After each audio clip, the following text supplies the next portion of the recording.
The soft, low hum of the jet's engines was the first thing that registered in Leon's mind. He stirred, his cheek pressed against the cool, rich leather of the cabin seat.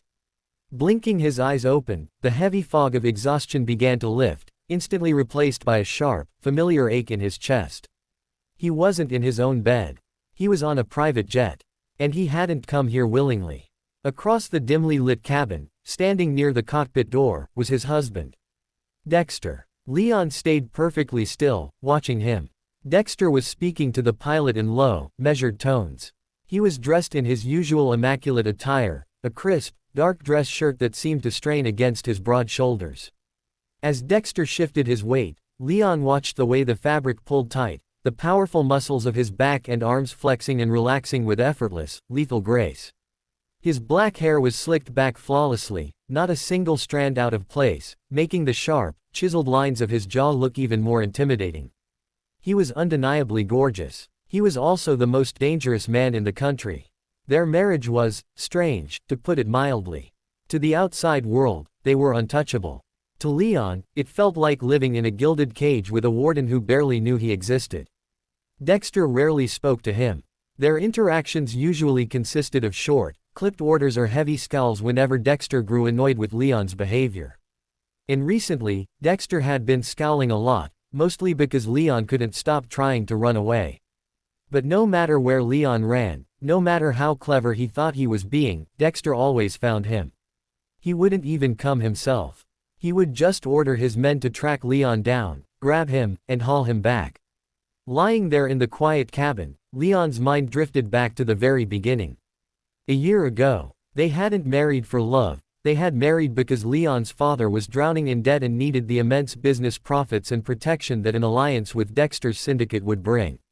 Leon had been the collateral. He had walked down the aisle toward a terrifying stranger, hoping that maybe, beneath the rumors of blood and ruthlessness, there was a man capable of warmth. He had been hopelessly wrong. Dexter was loyal, he provided for Leon, housed him in unimaginable luxury, and kept him physically safe, but he showed zero affection. He was unbelievably strict, dictating where Leon could go and who he could see.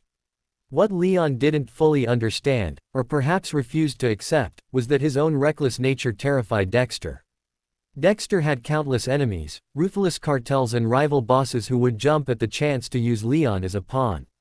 Every strict rule, every lockdown, was Dexter's twisted, silent way of keeping him alive. But Leon just felt suffocated.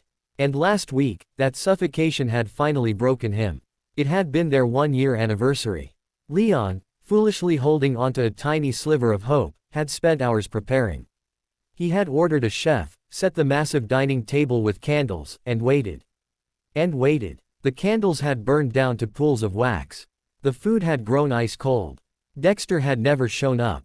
He had been locked away in an emergency meeting with the heads of the underground, dealing with a crisis. But to Leon, sitting alone in the dark of that massive, empty mansion, the message was crystal clear: he meant nothing. That was the night Leon decided he was done. He had packed a small bag, slipped past the perimeter guards in the dead of night, and managed to make it 3 towns over before Dexter's black SUVs had surrounded his cheap motel. Now, here he was. Dragged onto a jet to who knows where. Dexter finished his conversation with the pilot and closed the cockpit door. That deep, husky voice of his, the one that always sent an involuntary shiver down Leon's spine, rumbled through the quiet cabin. The storm front is clearing. We'll be in the air in 10 minutes. Leon's thoughts snapped back to reality. Dexter turned around, his piercing dark eyes locking onto Leon. He didn't look angry, just utterly exhausted and unreadable. He slowly walked over, stopping at the edge of Leon's seat. For a long moment, they just stared at each other. The silence was deafening, thick with unspoken hurt and suppressed anger. Dexter reached up, loosening his tie just a fraction, breaking the tension. "You've been asleep since my men put you in the car," he said, his tone flat, though his eyes carefully searched Leon's face. "We have a long flight ahead. Do you want to eat something before we take off?" Leon sat up slowly, pulling his knees to his chest, wrapping his arms around them defensively. "I'm not hungry," he muttered, his voice raspy from sleep and unshed tears. Dexter's jaw tightened. "You haven't eaten since yesterday morning, Leon. Don't be stubborn. And you care because. Leon shot back, the bitterness finally bubbling over. He glared up at his husband. What does it matter to you if I eat or not? Just tell your men to force feed me. It's not like I have a say in anything else. Dexter let out a heavy sigh, pinching the bridge of his nose. Stop it. I am not fighting with you right now. Just tell me what you want from the galley. I want to go home. Leon yelled, the sudden volume making him flinch. No, not your heavily guarded fortress. My home. Or anywhere that isn't sitting across from a man who can't even remember our anniversary. Dexter froze. His hand dropped from his face, and for a split second, something akin to guilt flashed behind his dark, guarded eyes before the icy mask slipped perfectly back into place. I was dealing with a breach at the docks, Dexter said, his voice dropping an octave, dangerously low. 2 of my men were killed. It wasn't a matter of forgetting, Leon. It was a matter of keeping this family from going up in flames. We aren't a family. Leon choked out, a tear finally escaping and tracing down his cheek. We're a business transaction, and I'm just the liability you have to keep locking up. Why did you even bring me back, Dexter? Why not just let me go? Dexter leaned down suddenly, placing a hand on either armrest of Leon's seat, trapping him in. The scent of him, expensive cologne mixed with rain and gunpowder, wrapped around Leon. His face was only inches away, his eyes burning with an intensity that took Leon's breath away. Because out there, Dexter growled softly, the gravel in his voice vibrating in the quiet cabin, you are a target. Because you are careless, and you think this world is a game. If I let you go, you'd be dead in a week. He stared deeply into Leon's watery eyes, his gaze dropping to Leon's lips for a fraction of a second before meeting his eyes again. I'm not letting them take you. Not ever. Keeping me alive. Leon laughed, a broken, hollow sound that lacked any real humor. He shoved both hands against Dexter's rock-solid chest, trying to push him away, but Dexter didn't budge a single inch. Is that what you call this? You think locking me in a gilded cage with a dozen armed guards is living? It is surviving, Dexter countered, his dark eyes narrowing. He caught Leon's wrists with one large hand, not tight enough to bruise, but firm enough to stop the struggling. Which is more than you'd be doing if you were out there on your own. Do you have any idea what the Rossi family would do to you if they found out you were wandering around unprotected? I don't care about the Rosses. Leon screamed, his voice cracking with desperation. He yanked his wrists free, his chest heaving. I care that my husband looks at me like a liability. I care that I spent our entire anniversary crying at a dining table alone. You say you're protecting me, but you're suffocating me, Dexter. You don't love me. You just own me. The silence that followed was heavy, thick with the roaring hum of the jet engines. Dexter stood up straight, his imposing figure towering over Leon. The slight flicker of guilt that had been there moments ago was completely gone, replaced by the hardened, merciless facade of the man who ran the city's underworld. Love, Dexter said, the word sounding foreign and bitter on his tongue, does not keep a bullet out of your skull. Power does. Control does. I provide for you. I keep you breathing. That is my duty as your husband. I don't want a bodyguard. I want a partner. Leon cried out, fresh tears spilling over his lashes. I want someone who talks to me. I want someone who looks at me like I'm a person, not a piece of property to be retrieved when it runs away. I am trying so hard to make this marriage work, Dexter, but you give me nothing. I give you everything. Dexter's voice rose, a rare crack in his ironclad composure. Everything you wear, everything you eat, the roof over your head, it is all built on the blood I spill so you don't have to look at it. You act like a spoiled child throwing a tantrum because he didn't get his way. A tantrum. Leon gasped, feeling as if all the air had been punched out of his lungs. The sheer invalidation of his pain felt like a physical blow. My heart is breaking, and you call it a tantrum. Dexter's patience, already worn paper-thin by the violent events of his week and the stress of tracking his runaway husband, finally snapped entirely. Enough. It wasn't a yell. It was a low, vibrating command, laced with absolute, terrifying authority. It was the voice that ordered executions. The voice that made hardened criminals drop to their knees. I am done having this conversation, Dexter commanded, his tone dropping to absolute zero. He leaned over, his face an emotionless mask of stone. You will sit in this seat. You will keep your mouth shut for the rest of this flight. And you will stop acting like a foolish, ungrateful child. Do I make myself clear, Leon? Leon stared up at him. For a moment, the world seemed to stop spinning. He waited for the familiar surge of fiery anger, for the desperate need to scream back, to fight for just a drop of validation. He waited for his heart to ache with that agonizing hope that maybe, if he just explained his pain clearly enough, Dexter would finally understand. But the surge never came. Instead, something deep inside Leon's chest, something bright and fragile that he had been nurturing for the past year, quietly snapped. It didn't shatter with a loud bang, it just withered away into ash. The burning tears in his eyes cooled. The frantic, desperate beating of his heart slowed to a dull, rhythmic thud. Looking at Dexter's cold, unyielding face, the realization crashed over Leon with absolute certainty: he is never going to change. Dexter would never be the husband Leon needed. He would never offer comfort, or warmth, or understanding. To Dexter, Leon was an object to be secured, a duty to be fulfilled. Nothing more. Fighting for this man's love was like screaming into a void. It was exhausting, pointless, and it was destroying him. So, Leon decided to stop. Leon slowly blinked, the lingering tears falling away, leaving his eyes completely dry and startlingly vacant. He looked away from Dexter, turning his head to stare out the small oval window into the pitch-black night sky. Crystal clear, Leon whispered, his voice entirely devoid of emotion.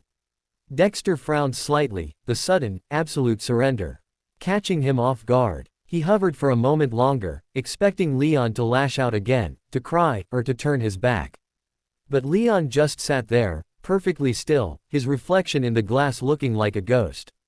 Satisfied that the argument was over, Dexter straightened his suit jacket and walked to the other side of the cabin, taking his own seat. For the remaining 5 hours of the flight, Leon did not speak a single word. He didn't sleep. He didn't cry. He simply stared out the window. An hour before landing, a flight attendant brought a tray of warm food and set it on the table in front of Leon. Dexter, glancing over from his paperwork, watched his husband eat. Dexter ordered quietly from across the aisle. Leon didn't flinch. He didn't look at the food, and he didn't look at Dexter. He just kept his eyes fixed on the clouds below, treating Dexter's voice as if it were nothing more than the background hum of the engines. He had packed his love, his hope, and his care into a heavy box and locked it away. The man sitting across the aisle was no longer his husband, he was just his warden. When the jet finally touched down on the private airstrip just outside the city, the sun was beginning to rise, casting long, gray shadows. Dexter stood, grabbing his briefcase, waiting for Leon. Leon unbuckled his seatbelt and stood up. He walked past Dexter, leaving a solid foot of space between them, his eyes fixed dead ahead. "The car is waiting outside," Dexter said, his brow furrowing slightly at Leon's blank expression. Leon walked right past him without acknowledging he had spoken. The drive to the sprawling, fortress-like mansion was suffocatingly quiet. Dexter sat on one side of the luxurious backseat, scrolling through messages on his phone, occasionally stealing glances at Leon. Leon sat pressed against the opposite door, looking out the tinted window. When the heavy iron gates of the estate swung open and the car pulled up to the grand entrance, the household staff was lined up, waiting. The head butler opened Leon's door. "Welcome back, sir," the butler said softly. "Thank you, Thomas," Leon replied, his voice polite but flat. It was the first time he had spoken since the jet. Dexter stepped out of the other side of the car, adjusting his cuffs. "Leon, go to your room and rest. I have business to attend to in my study. I will send up." Leon didn't pause. He didn't look back. He walked up the marble steps, past the security detail, and through the massive double doors of the mansion. He moved like a phantom, utterly ignoring the powerful Mafia boss standing in the driveway. Dexter watched his husband's retreating back, his jaw clenching. He had won the argument on the plane. He had successfully retrieved his runaway spouse. He had reasserted his authority. Everything was back under his control. So why did the silence echoing through the massive, empty hallway suddenly make Dexter feel like he had just lost everything? 6 months. It had been exactly 6 months since the flight that changed everything, yet the sprawling mansion felt like it was suspended in ice. To Dexter, the arrangement was a success. The rebellion had been quashed. Leon was no longer attempting to flee in the dead of night, no longer screaming about his suffocating existence. He was home, and more importantly, he was alive. In Dexter's calculating mind, a husband who was quiet and distant was infinitely better than a husband who was dead at the hands of a rival syndicate. His heavy, dominating presence, carrying the sharp, suffocating scent of winter pine and gunpowder that demanded absolute submission, filled the halls, acting as a constant shield around his fragile spouse. Safety was the ultimate expression of his duty.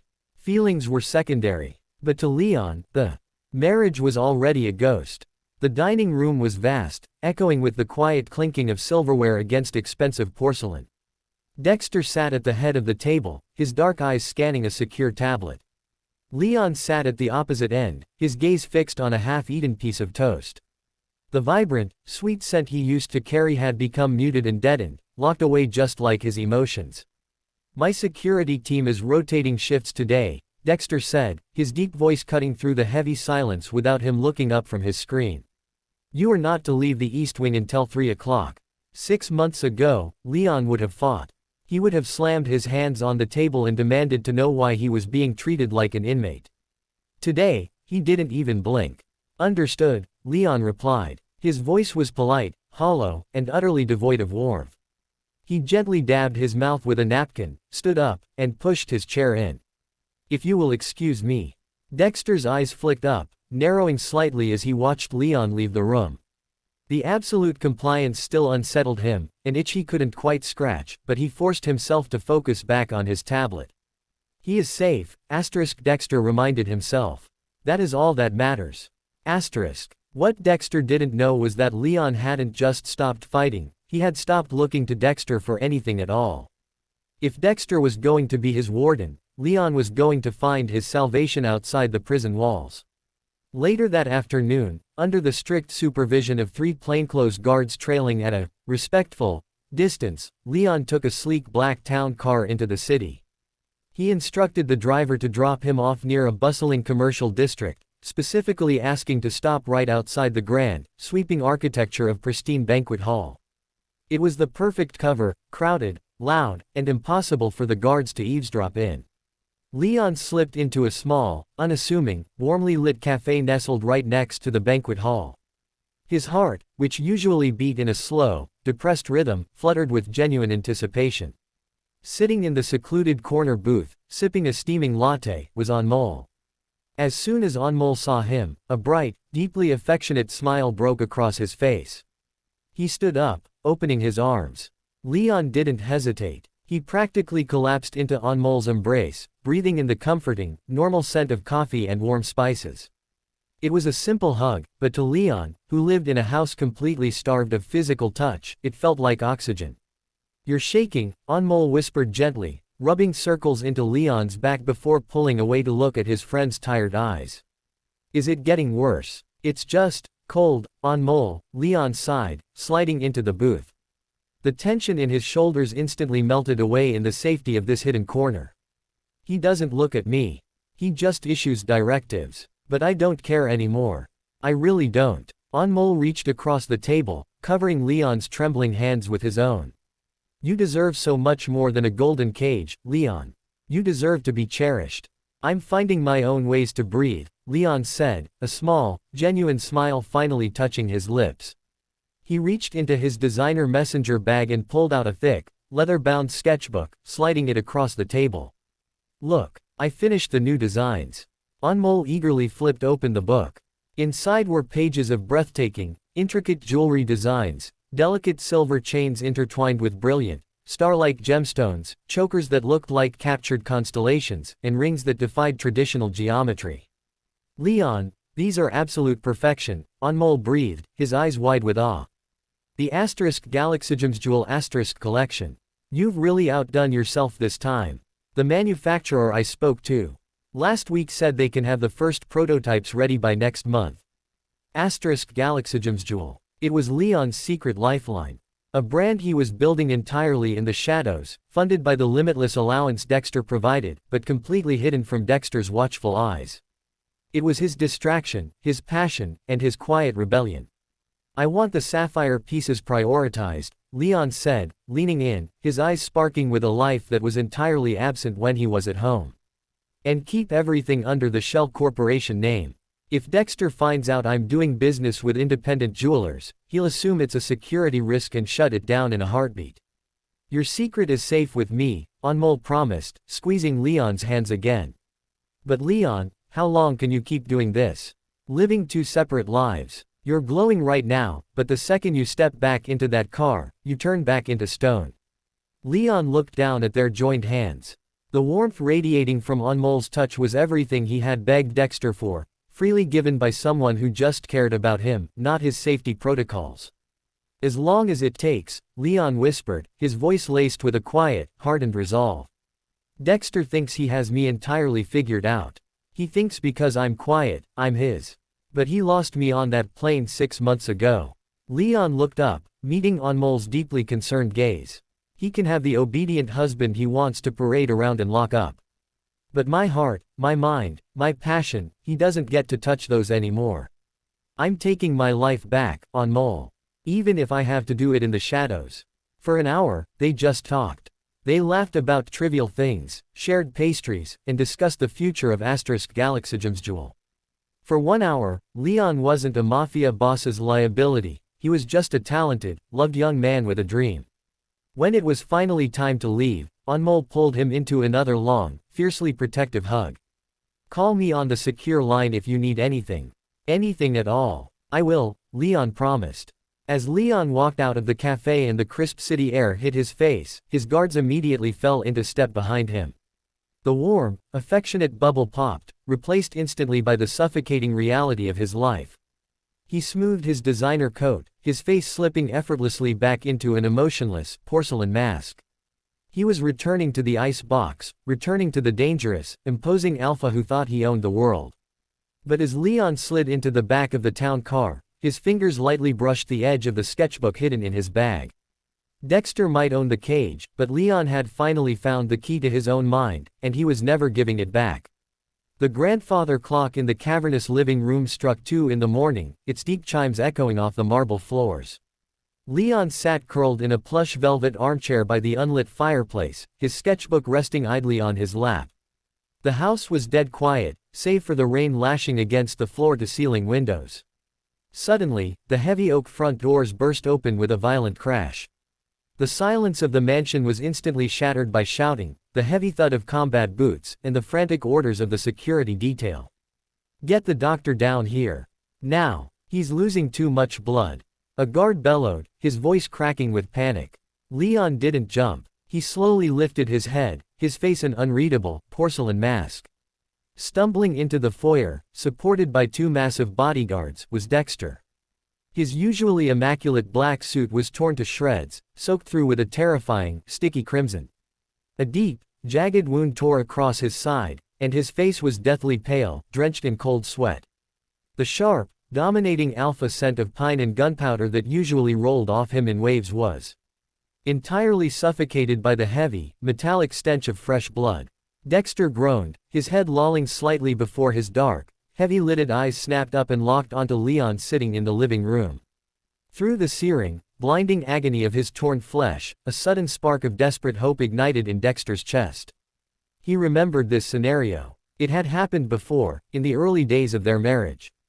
Dexter would come home with a mere graze or a shallow cut, and Leon would absolutely fall apart. Dexter. Oh my God, you're bleeding. The Leon of the past would have screamed, his sweet, soothing scent flaring with panic. He would have dropped whatever he was holding, sprinting across the room, his warm, soft hands frantically pressing against Dexter's skin. You promised me. You promised you'd be careful, you idiot. Sit down, don't move. Leon would scold him, crying hot tears as he refused to leave Dexter's side, hovering over the doctor, clutching Dexter's hand until his knuckles turned white. Dexter braced himself for the rush of footsteps. He waited for his husband's frantic voice, for the comforting, desperate touch of the only person in the world who dared to yell at him. But the footsteps never came. Leon simply closed his sketchbook. He placed it neatly on the side table. Then, he stood up. Their eyes met across the chaotic room. Dexter's chest heaved, his breathing ragged, his dark eyes pleading for just a fraction of the warmth he used to take for granted. But looking into Leon's eyes was like looking into a frozen abyss. There was no panic. There was no fear. There wasn't even anger. There was just absolute, chilling indifference. Without uttering a single syllable, without even a flinch at the sight of the blood pooling on the pristine marble floor, Leon turned his back. Leon. Dexter rasped, his voice barely a weak, shattered whisper, a sound his men had never heard from their ruthless boss. Leon didn't pause his stride. He walked calmly down the long hallway, stepping into his bedroom. The heavy door swung shut. Click. The sound of the lock engaging echoed through the hall, louder than any gunshot Dexter had ever heard. A physical shockwave of agony tore through Dexter's chest, so severe he actually gasped, his knees buckling. It wasn't the wound. It was the absolute realization that the boy he loved, in his own deeply broken, twisted way, genuinely did not care if he bled to death on the foyer floor. "Boss, stay with us," his men shouted, dragging him to the nearest sofa and lowering him down as the compound doctor sprinted down the stairs, bags in hand. "Hold him down," the doctor ordered, ripping Dexter's ruined shirt open to expose the tearing flesh. "This is going to burn, sir." But Dexter barely felt the needle piercing his skin. He stared blankly at the ceiling, his mind plummeting into a dark, suffocating abyss. The physical pain was nothing compared to the roaring, agonizing silence coming from that locked bedroom door. As the blood loss took its toll, the edges of Dexter's vision blurred, and the opulent ceiling melted away, dragging him back into a nightmare he had spent his entire life trying to outrun. He wasn't a feared mafia boss anymore. He was 8 years old. The air smelled of cheap whiskey and rotting garbage. The cramped, freezing apartment echoed with the sound of a leather belt cracking against his small, bruised arms. Worthless. You're nothing. His father slurred, the heavy fist crashing into the boy's jaw, sending him skidding across the cracked linoleum floor. In the corner, curled into a ball, was his mother. She was so frail, so terribly weak. "Please," she sobbed, her voice a pathetic, broken wheeze. "Please stop hurting him, please." But she didn't move. She couldn't protect him. She couldn't even protect herself. The image of her lying in the hospital bed a month later, her body finally giving out from the years of cruelty, fear, and shattered ribs, burned into Dexter's soul. As the 8-year-old boy stood over his mother's lifeless body, he made a silent, blood-soaked vow. "I will never be weak. I will never let anyone look down on me. I will become the monster they fear, so no one can ever hurt what is mine." Dexter built an empire of terror on that vow. He amassed wealth, power, and an army of men. He became the apex predator. And then, there was Leon.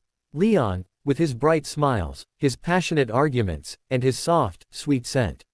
Leon had been a burst of blinding sunlight in Dexter's pitch-black world. He was the only beautiful thing Dexter had ever possessed.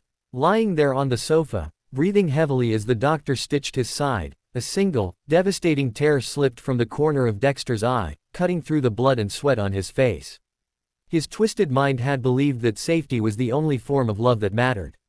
Because his mother died from a lack of safety, Dexter had equated control with care. He had locked Leon in a fortress, wrapped him in armed guards, and suffocated his freedom, all to ensure that the horrors of the world could never touch his sunlight.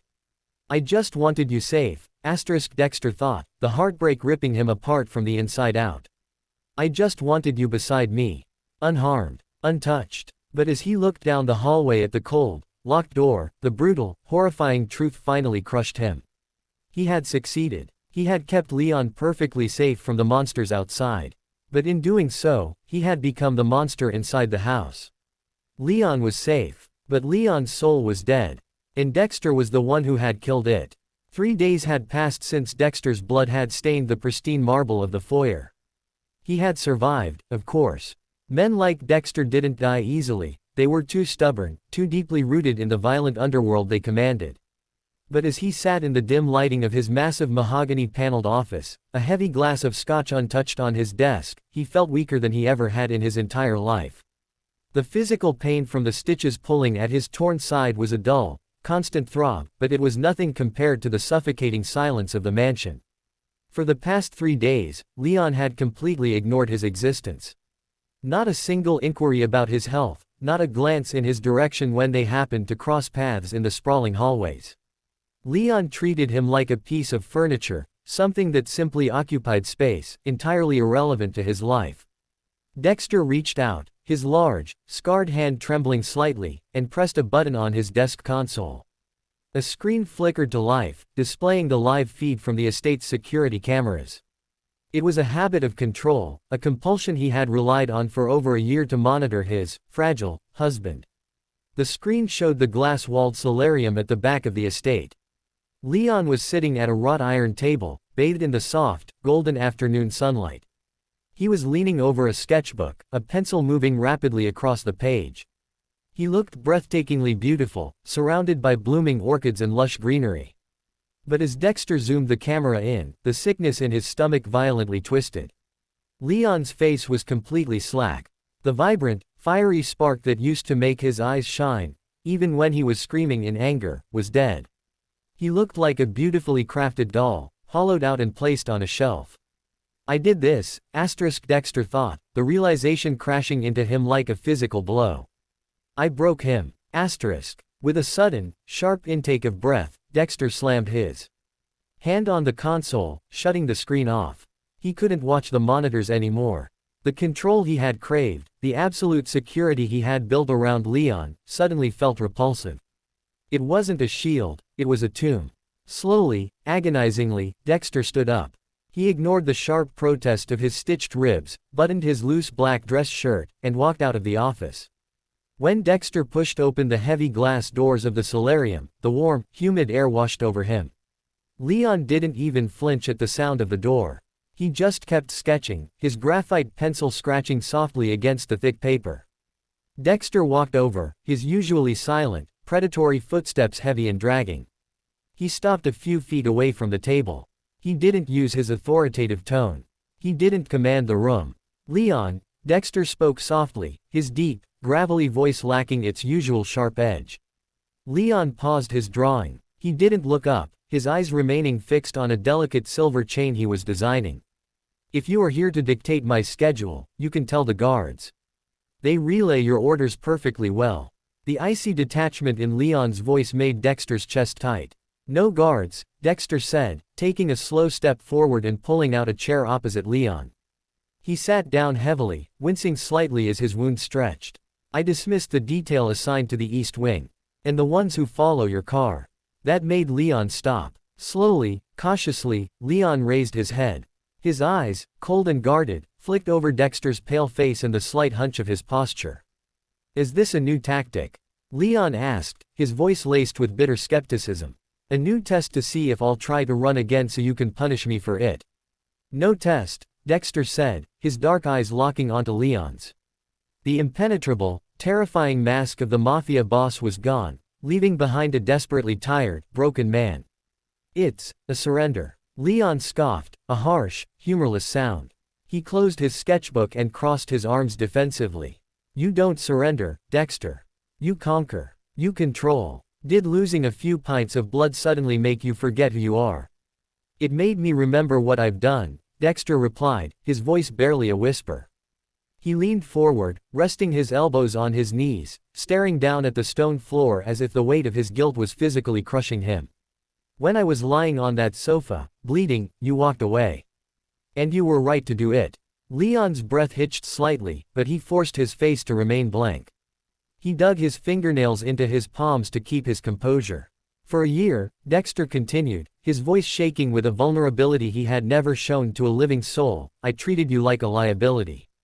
I thought if I built the walls high enough, if the locks were strong enough, the monsters of my world couldn't touch you. I watched my mother die because my father was a weak, cruel man who couldn't protect her. I swore on her grave I would never be weak. I swore I would control my environment so absolutely that nothing I possessed could ever be harmed. Dexter slowly lifted his head, his dark eyes shimmering with unshed tears. But I was wrong, Leon. The monsters didn't need to break in. I locked you inside with one. Leon stared at him, genuinely stunned. This wasn't the unyielding, terrifying alpha who had yelled at him on the private jet.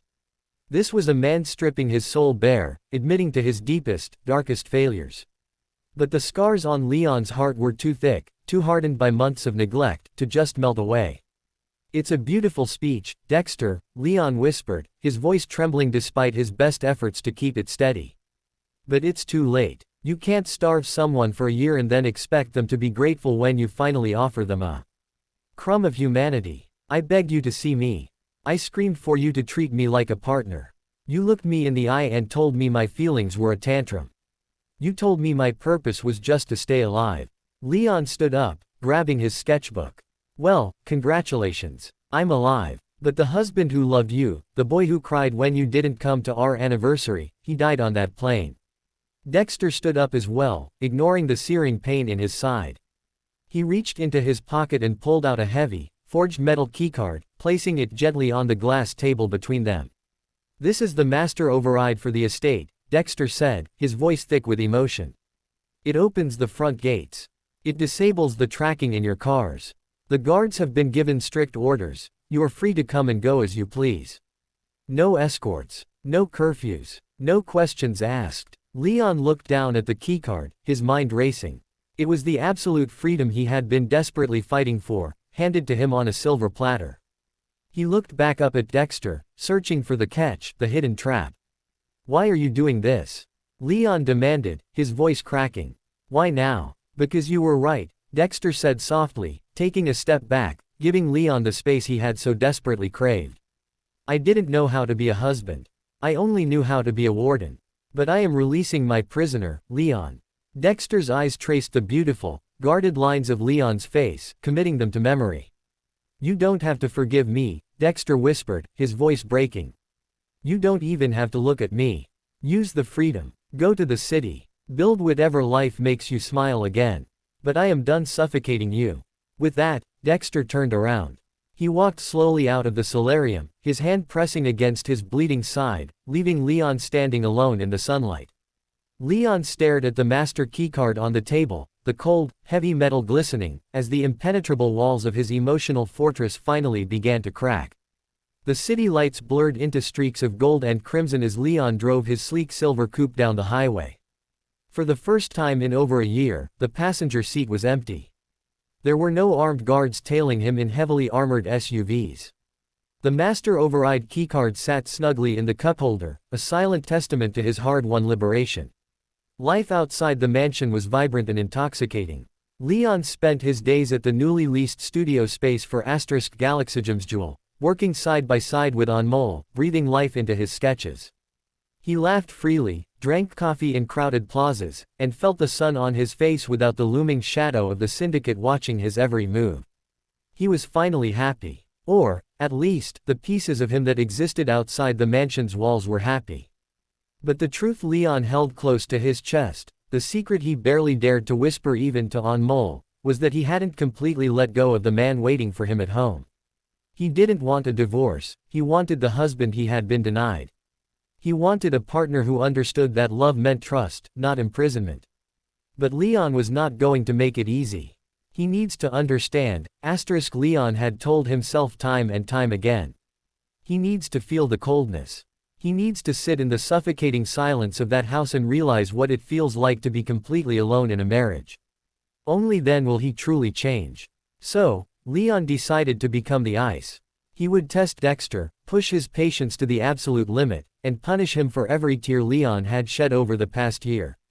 Only when Dexter proved his transformation was permanent would Leon allow the ice to melt. The heavy iron gates of the estate parted smoothly as Leon's car approached. He parked near the entrance, grabbing his designer bag, and walked up the marble steps. The grandfather clock in the foyer read just past 9 o'clock. As he stepped inside, the rich aroma of roasted garlic, seared steak, and expensive red wine wafted through the air. Leon paused, his brow furrowing slightly. He walked toward the formal dining room, the very room where he had sat alone crying on their one-year anniversary. Standing by the massive mahogany table was Dexter. He wasn't wearing his usual intimidating suit or a shoulder holster. He wore a simple, dark cashmere sweater with the sleeves pushed up to his forearms, revealing the intricate tattoos that snaked up his skin. The table was set perfectly for two. Crystal glasses gleamed under the chandelier, and a lavish meal was laid out in the center. Dexter turned as Leon entered, his posture instantly straightening, his dark eyes lighting up with a cautious, fragile hope. "You're home," Dexter said, his deep voice noticeably softer than the gravelly tone he used with his men. I wasn't sure when you would be back. I had the chef prepare your favorite, but I insisted on searing the steaks myself. I wanted to try. The most dangerous man in the city, a man who ordered hits and dismantled rival cartels without breaking a sweat, was standing in a dining room, nervously pointing out that he had cooked a steak, hoping for a crumb of approval. A tiny, painful ache fluttered in Leon's chest, a desperate urge to sit down, smile, and thank him. But Leon forcefully stamped the feeling down, letting his face freeze into a mask of pure, unadulterated indifference. You cooked, Leon stated flatly, his voice devoid of any inflection. He didn't take a single step toward the table. I did, Dexter nodded, taking a small step forward, his eyes scanning Leon's face for any sign of warmth. It's the cut you used to talk about from that restaurant in Milan. I had it flown in. Sit with me, Leon. Please. Just for dinner. Leon looked at the perfectly set table, then let his gaze drift slowly, dismissively, back to Dexter. I already ate, Leon lied smoothly, his tone laced with a chilling bite. Anmol and I had dinner at a bistro downtown. The food was excellent, but more importantly, the company was actually enjoyable. Dexter flinched. The words hit him harder than a physical blow. The hope in his eyes shattered, replaced by a flash of deep, agonizing hurt, but he quickly swallowed it down. He didn't raise his voice. He didn't command Leon to sit. I see, Dexter murmured, his jaw tight as he looked down at the table he had spent an hour arranging. I'm glad you had a good time outside. I always do, now that I'm not treated like a prisoner, Leon retorted, twisting the knife. He adjusted the strap of his bag on his shoulder. If you wanted a dinner companion, you should have hired one of your associates. They're paid to pretend they like you. Leon. Dexter's voice broke slightly, rough with suppressed emotion. He looked up, his dark eyes pleading. I know I deserve your anger. I know I earned every bit of this distance. But I am trying. I am trying to learn how to be the man you deserve. Just, tell me what I can do to make you look at me the way you used to. Leon stared back at him, unyielding. You're doing it, Leon thought desperately. You're trying, and I see it. Just hold on a little longer. Let me be sure. But out loud, Leon scoffed, a short, cruel sound. You want to know what you can do? Stop trying to buy my forgiveness with expensive meat and grand gestures. You spent a whole year ignoring my existence, Dexter. Did you really think a home-cooked meal would fix it? You're delusional. Dexter stood perfectly still, taking the verbal lashing without a single word of defense. His hands, resting on the back of a dining chair, gripped the wood so tightly his knuckles turned white. I don't expect it to fix everything, Dexter said quietly, his voice steadying with quiet resolve. I don't expect you to forgive me tonight, or tomorrow, or even next month. But I will be here, Leon. I will make this table every night until you are ready to sit at it. You can push me away as hard as you want. I am not letting you go. Leon's breath hitched. The sheer devotion in Dexter's voice was almost intoxicating, threatening to break down the walls Leon had so carefully constructed. He had to leave the room before his resolve crumbled completely. Suit yourself, Leon said coldly, turning on his heel. But you're going to be eating alone for a very long time. Good night, Dexter. Good night, my love, Dexter whispered to the empty room as Leon walked away. Leon marched down the grand hallway, keeping his spine straight and his footsteps even until he reached the safety of his bedroom. He shut the heavy oak door, locking it with a sharp click. Leaning his back against the wood, Leon finally let out a shaky breath, pressing the heel of his hand against his eyes as a single tear escaped.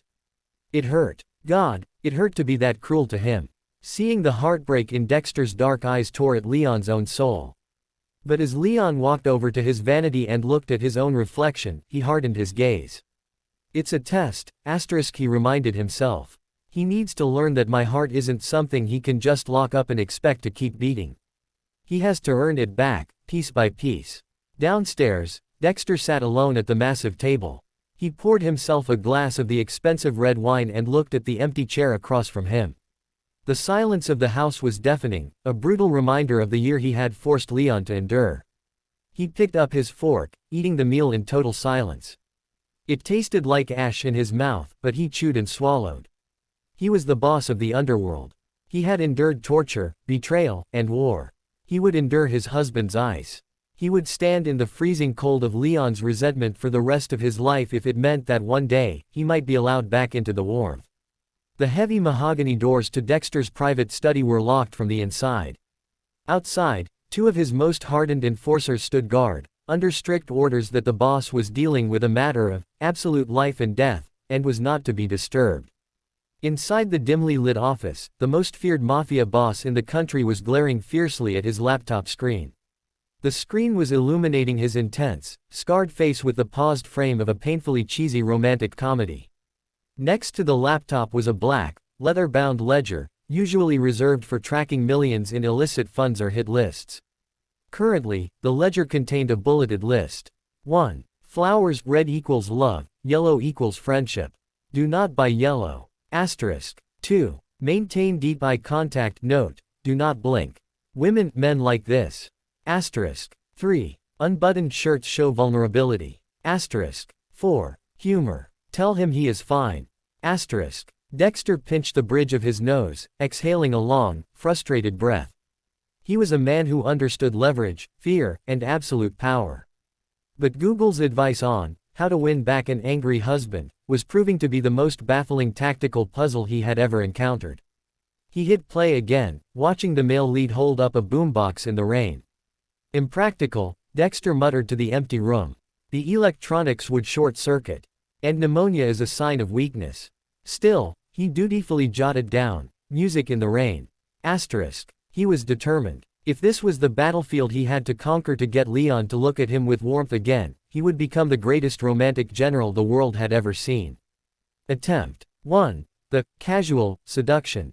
The next morning, Leon walked into the kitchen, wearing a fluffy white robe and nursing a burgeoning headache from staying up too late designing. He stopped dead in his tracks in the doorway. Dexter was leaning against the marble kitchen island. Instead of his usual immaculate three-piece suit, he was wearing a black silk button-down. But the top 4 buttons were undone, exposing a vast expanse of his heavily tattooed, muscular chest. He was holding a cup of espresso, staring intensely at Leon. He did not blink. Leon's breath hitched involuntarily. His husband was objectively, infuriatingly gorgeous. The sight of those tattoos and those broad shoulders made Leon's traitorous heart flutter wildly.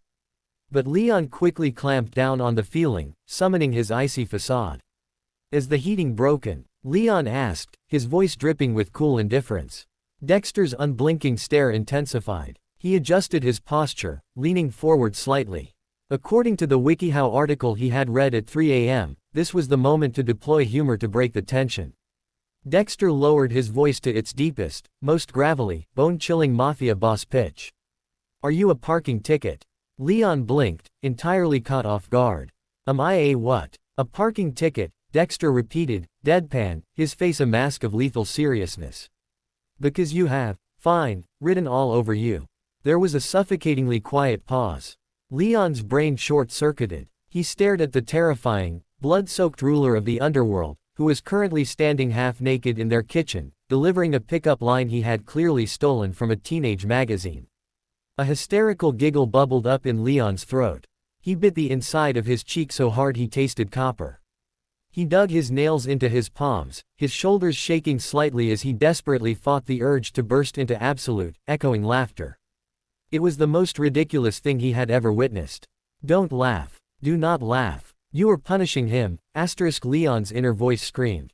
That, Leon managed to choke out, his voice wavering dangerously between ice and a snort, is a crime against language. Button your shirt, Dexter. You look like a cheap gigolo. Leon spun on his heel and power walked out of the kitchen. The moment he rounded the corner, he pressed his back against the wall, clapping a hand over his mouth as his shoulders shook with silent, breathless laughter. In the kitchen, Dexter frowned, looking down at his chest. He picked up a pen from the counter and drew a single line through item number 4 on his ledger. Humor failed. Attempt 2, the grand gesture. 3 days later, Leon returned from the Galaxygems Jewel studio, exhausted. He pushed open the front doors and stopped. A path of deep red rose petals started at the foyer, trailing up the grand staircase. Leon felt a spike of genuine annoyance. You have got to be kidding me, he muttered. He followed the trail up the stairs, down the hallway, and into his bedroom. Sitting in the center of the room was a massive, terrifyingly large teddy bear that was easily 6 feet tall. Next to the bear stood Dexter, holding a guitar. Dexter did not know how to play the guitar. "Dexter," Leon said, his eyes narrowing into a sharp glare. "What is this?" "It is romance," Dexter stated confidently. He strummed the guitar once. It made a horrifying, discordant twang. Dexter winced slightly but held his ground. "I read that grand gestures demonstrate commitment. The bear represents my protective nature." Leon looked at the crushed rose petals ground into his expensive Persian rug. He looked at the giant, absurd bear. The ice in his veins flared into genuine frustration. He wasn't a teenager to be wooed with stuffed animals, he was a man who wanted a partner. "Do you know how hard it is to get petal stains out of silk rugs?"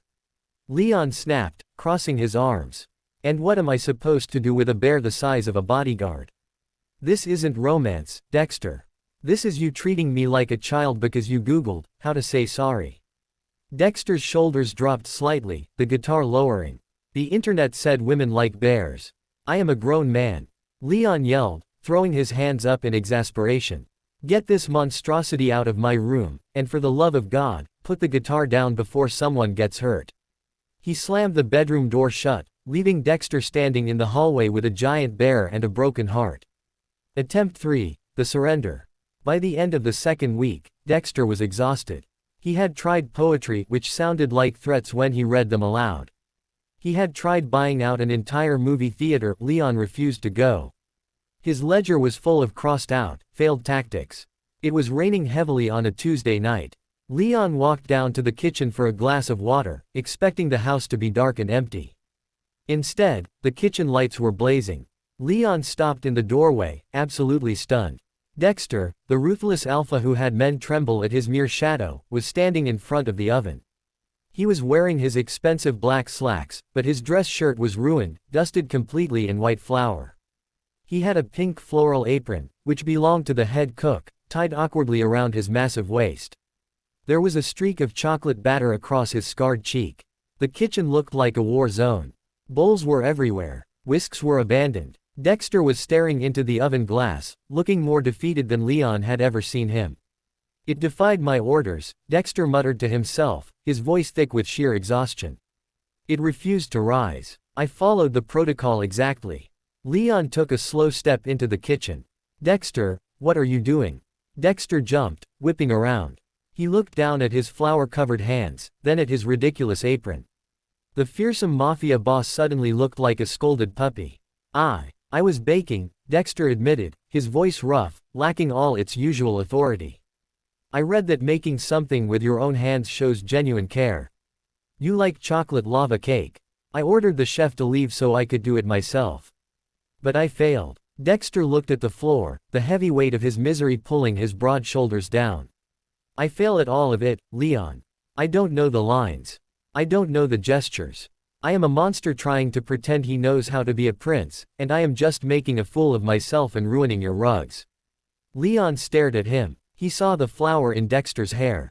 He saw the burn mark on Dexter's wrist where he had clearly touched the hot pan.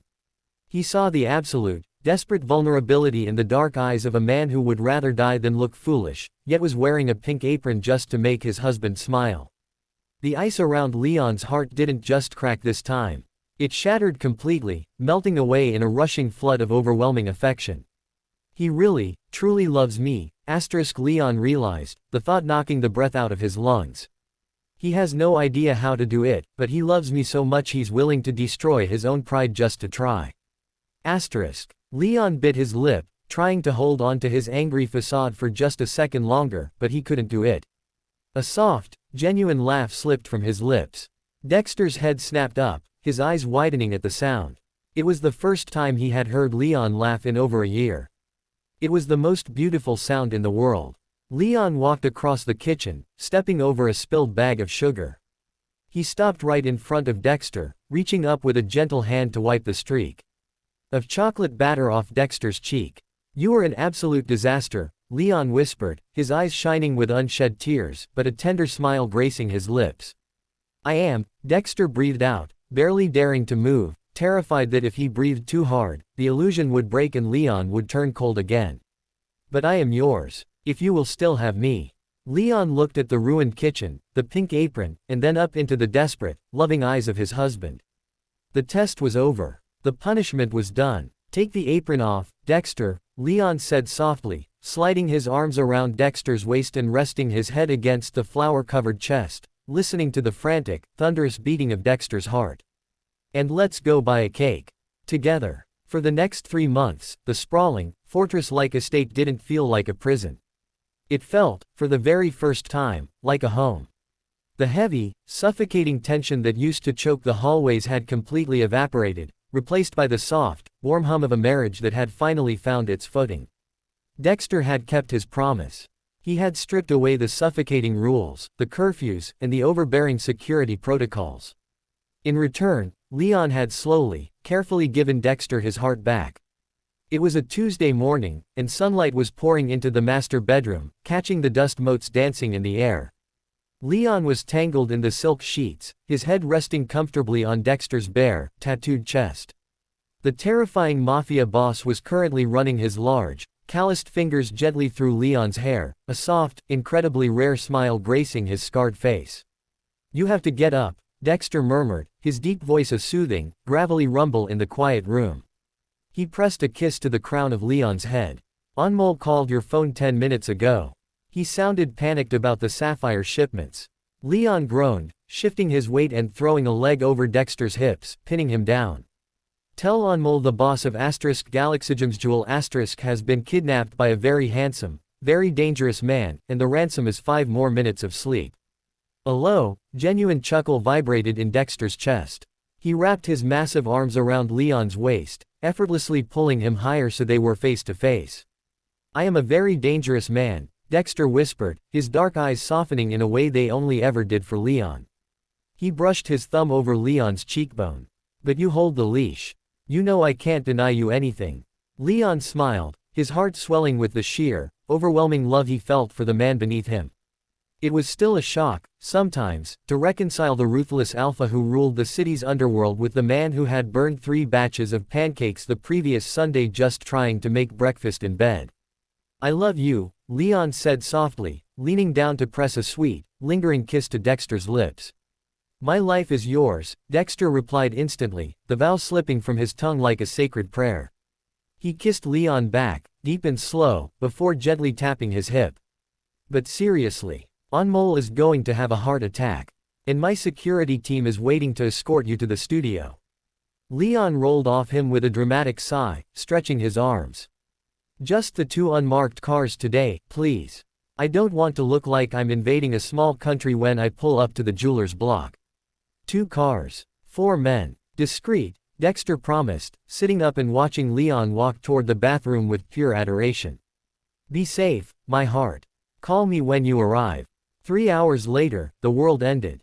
Leon was standing in the back alley behind the Galaxygem's Jewel studio, having just finished loading a briefcase of prototype designs into the trunk of his town car.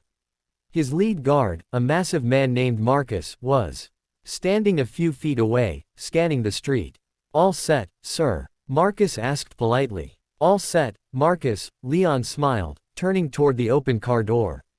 "Let's head ho." The deafening crack of a sniper rifle echoed through the narrow alley. Before Leon could even process the sound, blood sprayed across the brick wall. Marcus dropped to the asphalt, lifeless. "Ambush!" The second guard screamed, drawing his weapon. Tires screeched violently as 2 unmarked black vans slammed into the alley from both ends, trapping the town car. The doors slid open, and a dozen men clad in tactical gear poured out, weapons raised. Gunfire erupted, a chaotic, deafening roar of automatic weapons that shattered the windows of the town car. Leon hit the ground, pressing his hands over his ears, his heart hammering violently against his ribs. He watched in absolute horror as his remaining guards were gunned down in seconds, completely outnumbered and outgunned. Heavy, combat-booted footsteps crunched on the broken glass, stopping right in front of him. Leon looked up, gasping for breath.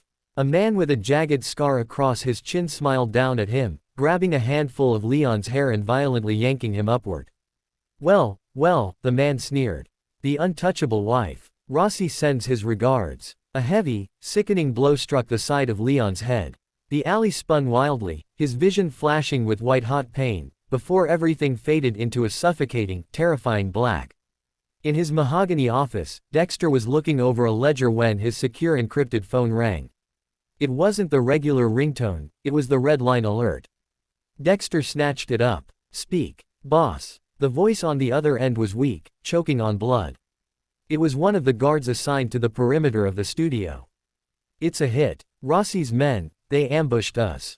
Marcus is dead. They took him, boss.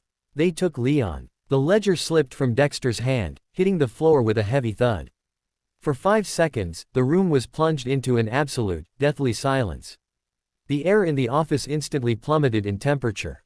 The terrifying alpha scent of pine and gunpowder flared so violently it was physically choking. The man who had learned to bake cakes, the man who had bought giant teddy bears and let his guard down, was instantly, violently eradicated. The monster returned. And he was starving. Dexter stood up. His face was completely devoid of color, his dark eyes turning pitch black, devoid of anything resembling humanity. He didn't scream. He didn't throw anything. The quiet, calculating rage radiating from him was 1,000 times more terrifying than any outburst. He walked out of his office. His top lieutenants, sensing the shift in the air, were already running down the hall. "Lock down the city," Dexter ordered, his voice a low, vibrating hum of pure lethality. "Block the ports. Shut down the airspace. If a rat tries to scurry out of the city limits, shoot it. Mobilize every single man we have. Empty the armories." "Boss, what happened?" his underboss, Silas, asked, his face pale. Dexter stopped, turning his dead eyes to Silas. "Rossi took my husband. Find out where they are. I am going to burn this entire fucking city to the ground, and Rossi is going to choke on the ashes." Pain. Sharp, agonizing, searing pain radiating from his ribs. Leon gasped, his eyes snapping open. The air was damp, smelling heavily of rust and stagnant water. He was sitting in a metal chair, his hands secured tightly behind his back with heavy zip ties. A single, swinging light bulb illuminated the center of the dark, cavernous warehouse. Standing in front of him, smoking a cigar, was Lorenzo Rossi. "He wakes," Rossi chuckled, blowing a plume of smoke into Leon's face. "I have to admit, you're prettier up close. I can see why the great, terrifying Dexter lost his edge." Leon coughed, tasting blood in his mouth. He looked up at Rossi, his chest heaving, his body screaming in pain from the beating he had taken while unconscious. He was terrified. He was so incredibly scared that his hands were shaking violently against the plastic cuffs. But as he looked into Rossi's arrogant eyes, he remembered Dexter. He remembered the man who worshipped the ground he walked on. Rossi expected the weak, fragile liability that the underworld whispered about. Leon lifted his chin, spitting a mouthful of blood directly onto Rossi's expensive leather shoes. "You're a dead man," Leon whispered, his voice raspy but entirely devoid of tears. Rossi's face twisted in fury. He pulled his arm back and delivered a brutal backhand across Leon's face. The force snapped Leon's head to the side, splitting his lip open, but Leon didn't scream. "Your husband is a fool," Rossi snarled, grabbing Leon by the throat. He went soft. He started playing house instead of ruling the streets. "I'm going to send him your fingers, one by one, until he signs over the eastern docks. And then I'm going to send him your head." He didn't go soft, Leon choked out, a defiant, bloody smile pulling at his lips. "He just put his monster on a leash. And you just unhooked it. You have no idea what is coming for you." Rossi sneered, pulling a jagged hunting knife from his belt. "Let's see how brave you are when I start carving his name into your chest." On the other side of the city, a heavy metal door of a Rossi-owned nightclub was blown off its hinges. Dexter stepped through the smoke, an assault rifle in his hands, his face splattered with the blood of the men he had just slaughtered outside. Behind him, 50 of his most lethal enforcers poured into the club, a tidal wave of vengeance. A Rossi lieutenant scrambled backwards across the floor, screaming in terror. Dexter casually walked over, raising his boot, and stomped down on the man's kneecap. The bone shattered with a sickening crunch. "Warehouse!" the man screamed, sobbing hysterically. "Sector 4. The old shipping yard. Please." Dexter didn't even blink. He raised his pistol and put a bullet between the man's eyes. He turned to his men, looking like the devil himself ascended from the depths of hell. Sector 4. Nobody gets out alive, Dexter commanded, his voice echoing over the carnage. We bring my husband home. The rain was coming down in freezing, violent sheets, turning the abandoned shipping yards of Sector 4 into a sprawling expanse of mud and shadows. But the storm outside was nothing compared to the lethal, mechanical precision of the massacre happening inside. The heavy steel doors of Warehouse 4 didn't just open, they were blown completely off their hinges by a massive block of C4. The concussive shockwave shattered every remaining pane of glass in the building. Through the thick, blinding cloud of gray smoke and falling debris, Dexter emerged. He didn't run, he stalked forward like the apex predator he was, an assault rifle pressed firmly to his shoulder. Gunfire erupted from the catwalks, the deafening roar echoing through the cavernous space. Dexter didn't even flinch. He fired with terrifying, merciless accuracy.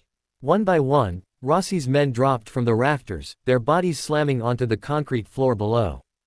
Dexter's enforcers flooded in behind him, a wave of heavily armed, disciplined killers that overwhelmed the chaotic, terrified thugs Rossi had hired. Deep inside the warehouse, in a rusted, chain-link enclosure, Lorenzo Rossi flinched as the explosion rattled his teeth. He turned toward the sound of the slaughter, his arrogant smirk instantly evaporating, replaced by raw, primal panic. They breached the perimeter. One of Rossi's guards yelled, his voice cracking as he backed away from the door. Rossi spun back to Leon. Leon was slumped in the metal chair, his breathing shallow, blood dripping steadily from his split lip and a gash on his forehead. Despite the agonizing pain radiating through his ribs, a weak, triumphant smile pulled at the corner of Leon's mouth. I told you, Leon rasped, his voice barely above a whisper. He's coming. Shut up. Rossi screamed, his composure completely shattering. He grabbed Leon by his bloodied shirt, yanking him upward, and pressed the cold, jagged edge of the hunting knife directly against Leon's throat. He takes one more step, and I'll open your neck. The metal door to the enclosure didn't open. It was kicked so hard it buckled inward, flying off its latch and crashing against the wall. Dexter stepped into the room. The air instantly dropped 10 degrees. The dominating, terrifying alpha scent of winter pine and gunpowder flooded the small space, laced so heavily with murderous intent that Rossi's remaining guard dropped his weapon and fell to his knees in sheer terror. Dexter lowered his rifle, his dark, pitch-black eyes locking onto the scene in front of him. He saw the blood pooling on the floor. He saw the purple, swelling bruises covering Leon's beautiful face. He saw the knife pressed against the fragile skin of his husband's throat. A dark, bottomless abyss of rage opened up inside Dexter's chest. The world around him faded into a narrow tunnel of red. Dexter! Rossi yelled, his voice shaking violently as he tried to hide behind Leon's bound body. Drop the guns. Drop them right now, or I swear to God I will cut him. Dexter didn't say a word. He didn't negotiate. He didn't hesitate. In one fluid, blindingly fast motion, Dexter drew the heavy silver pistol from his thigh holster. He didn't even aim down the sights. He simply raised his arm and pulled the trigger. Bang! Asterisk. The bullet tore through the very edge of Rossi's shoulder, inches from Leon's ear, shattering Rossi's collarbone. Rossi screamed, dropping the knife as the sheer force of the impact spun him backward. Before Rossi even hit the ground, Dexter had crossed the room. He didn't use a weapon this time. He grabbed Rossi by the throat with one massive hand, lifting the man entirely off his feet, and slammed him against the rusted steel wall with a bone-shattering crack. You touched what is mine, Dexter growled, his voice a demonic, vibrating rumble that shook the walls. With his free hand, Dexter drew a combat blade and buried it straight into Rossi's chest, twisting it violently before ripping it out. Rossi's eyes rolled back, and Dexter let the lifeless body drop to the concrete like garbage. Dexter spun around, the bloodlust instantly vanishing from his eyes, replaced by an overwhelming, suffocating wave of pure terror. He dropped to his knees in front of the metal chair, tossing his weapons aside. Leon! God! Leon! Dexter choked out, his hands trembling violently as he reached into his pocket for a blade to cut the thick plastic zip ties binding Leon's wrists. The moment the plastic snapped, Leon fell forward. His body, having run completely out of adrenaline, simply gave out. Dexter caught him, pulling him desperately into his broad chest, wrapping his arms around him to shield him from the cold and the horror of the room.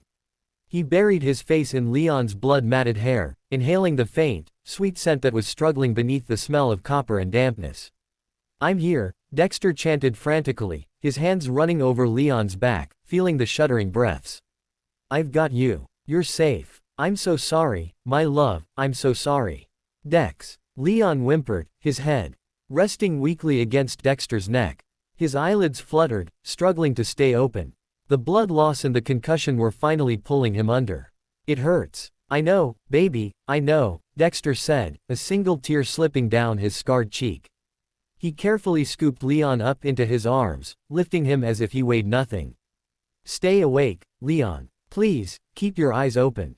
Don't leave me. I can't survive in the dark without you." "Not leaving," Leon whispered, his hand weakly gripping the fabric of Dexter's tactical vest. "I'm yours." Leon's eyes finally slid shut, his hand going completely limp. "Medic!" Dexter roared, sprinting out of the enclosure and into the main warehouse, his voice tearing from his throat in absolute, unbridled agony. "Get the goddamn medic now!" The rhythmic, steady beep of a heart monitor was the first thing Leon heard. He didn't wake up in a damp, freezing warehouse. He woke up surrounded by crisp, white linen, bathed in the soft, golden light of the afternoon sun. He was in the private medical wing of the estate. Leon slowly blinked his eyes open, his body feeling heavy and sluggish from the painkillers, but the agonizing pain was gone. Sitting in a chair pulled flush against the side of the bed was Dexter. He looked terrible. He was still wearing the same blood-stained slacks from the raid 2 days ago. He hadn't shaved, and dark, heavy circles bruised the skin under his eyes. His massive hands were wrapped tightly around Leon's small one, his forehead resting gently against their joined knuckles. He was entirely still, as if holding a vigil. "You look," Leon murmured, his throat dry and scratchy, like hell. Dexter's head snapped up. His dark eyes widened, filling instantly with overwhelming, blinding relief. He let out a shaky, breathless exhale that sounded half like a laugh and half like a sob. He stood up, carefully leaning over the bed, mindful of Leon's bruised ribs, and pressed his forehead against Leon's. "You scared the absolute life out of me," Dexter whispered, his voice incredibly thick. "You didn't wake up for 2 days. I thought I was too late." "You're never too late," Leon smiled softly, reaching up with his free hand to cup Dexter's rough, stubbled cheek. "I knew you would find me. I told Rossi he unhooked the monster, and he had no idea what was coming." Dexter turned his face, pressing a tender, lingering kiss to the center of Leon's palm. "The monster is gone, Leon," Dexter promised, his dark eyes entirely soft, stripped of all their lethal walls. "From now on, there is only the husband. Whatever you want, wherever you want to go. I will build an empire of light for you, if you just promise to never stop holding my hand." "I promise," Leon whispered, tears finally pooling in his eyes, but this time, they were tears of absolute joy. He pulled Dexter down by the collar, capturing his lips in a deep, passionate kiss. It wasn't a desperate kiss born of fear, nor a cold one born of obligation. It was a promise. It was the sealing of a bond that had been broken, burned, and reforged in the fires of the underworld, now stronger than steel. 6 months later, the solarium was warm, filled with the scent of blooming orchids and fresh coffee.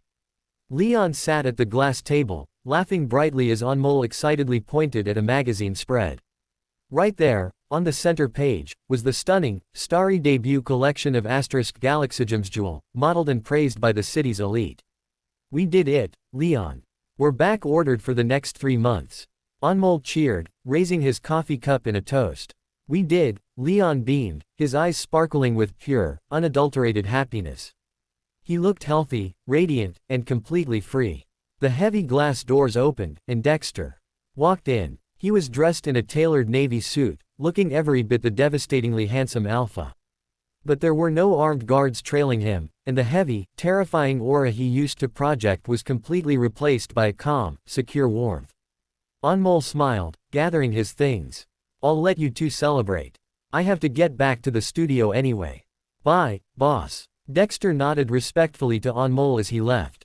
Dexter walked over to the table, pulling a small, velvet box from his pocket and placing it gently in front of Leon.